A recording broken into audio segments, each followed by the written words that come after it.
Els Mossos d'Esquadra i els agents rurals han detingut un home de 58 anys com a presumpte autor de 3 incendis forestals al municipi de Carme, a la comarca de l'Anoia, entre els quals el que el passat 6 de juliol va cremar més de 450 hectàrees forestals i agrícoles. El detingut va passar a disposició judicial aquest dimarts. La investigació conjunta es va iniciar després de l'incendi del 6 de juliol, l'origen del qual es va situar al voral de la carretera BB-2131, on es van localitzar restes cremades d'un embalatge de cartró d'un paquet de llaunes de cervesa.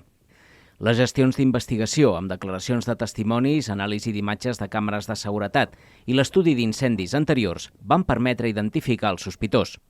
Els investigadors també relacionen l'home amb un altre incendi registrat el 29 de juny i un tercer ocorregut el juliol del 2024, tots tres a la mateixa zona de Carme. L'incendi del 6 de juliol va obligar a confinar la població de 7 municipis de l'Anoia i a desallotjar la urbanització de les Garrigues, a la Pobla de Claramunt, en un dels episodis més greus d'aquest estiu a la comarca.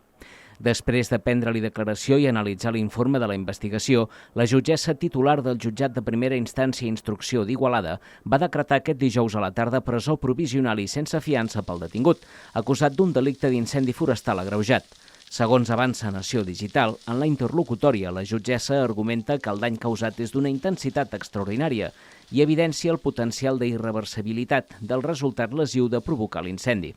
Segons la magistrada, el vehicle del detingut hauria estat vist pel punt exacte de l'inici del foc tot just immediatament abans de l'aparició de l'incendi.